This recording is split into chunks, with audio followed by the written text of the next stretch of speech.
Fact Nuggets presents 5 photos taken just before disaster. A photograph is a moment frozen in time. For the people in these photos, they simply didn't know how little time they had left. Number 5. James Dean. He was an actor who became an icon of 50s culture in America. James Dean had only starred in one movie before his death on September 30th, 1955, but his career was set to take off. With the money he had made from filming the yet unreleased movies Rebel Without a Cause and Giant, Dean had purchased a Porsche 550 Spider. With his German auto mechanic aboard, he elected to drive the Spider from LA to Salinas, California in order to participate in a racing event. Along the way, he was actually pulled over and ticketed for speeding. At some point, they stopped for gas, and this now famous photo was taken. But it's believed this photo is actually the last photo of James Dean ever taken while he was still alive. At 5:15 p.m., Dean was zipping down Route 466 when he smashed into a Ford two-door that was making a left-hand turn. The German mechanic was thrown free from the Porsche and survived with serious injuries. James Dean was not so lucky. He was just 24 years old. Number 4. Robert Overacker. Robert Overacker wanted to draw attention to the plight of the homeless, so he decided the best way to do that was with an extremely dangerous publicity stunt. He was going to jump a jet ski off the top of Niagara Falls and use a parachute which had a homemade rocket-assisted deployment system to float to safety. He had staged 2 previous attempts, but the friends he had brought along for support were able to talk him out of it. But on October 2nd, 1995, there was no talking him down. He went for it. An Egyptian tourist caught this jaw-dropping photo. Officials believe something went wrong with the rocket-propelled parachute.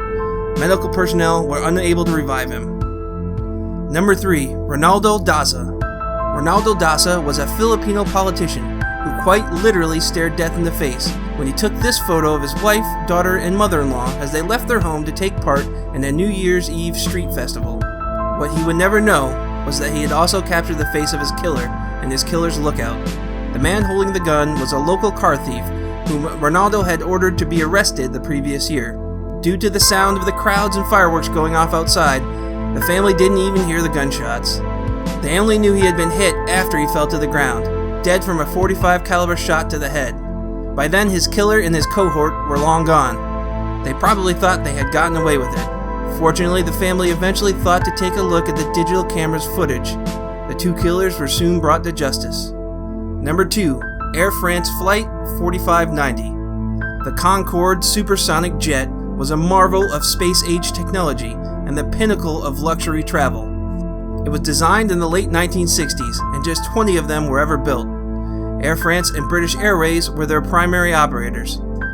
They were used to ferry the wealthy and privileged back and forth from Paris and London to destinations on the east coast of the US, and at Mach 2, it could do it in less than half the time of a traditional airliner.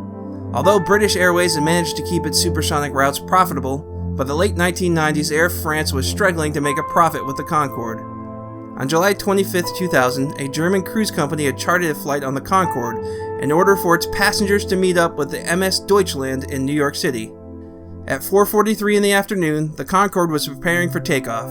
Unbeknownst to the passengers and crew, a small piece of metal from a DC-10, which had just taken off before them, had fallen on the runway. When the Concorde ran over the piece of metal, it shredded one of its tires, sending tire shrapnel into the plane's fuel tanks at an estimated velocity of 310 miles per hour. Fuel came gushing from the other side of its wings, which soon caught fire. The plane continued to gain altitude for a few seconds, but then smashed into the ground, killing all aboard.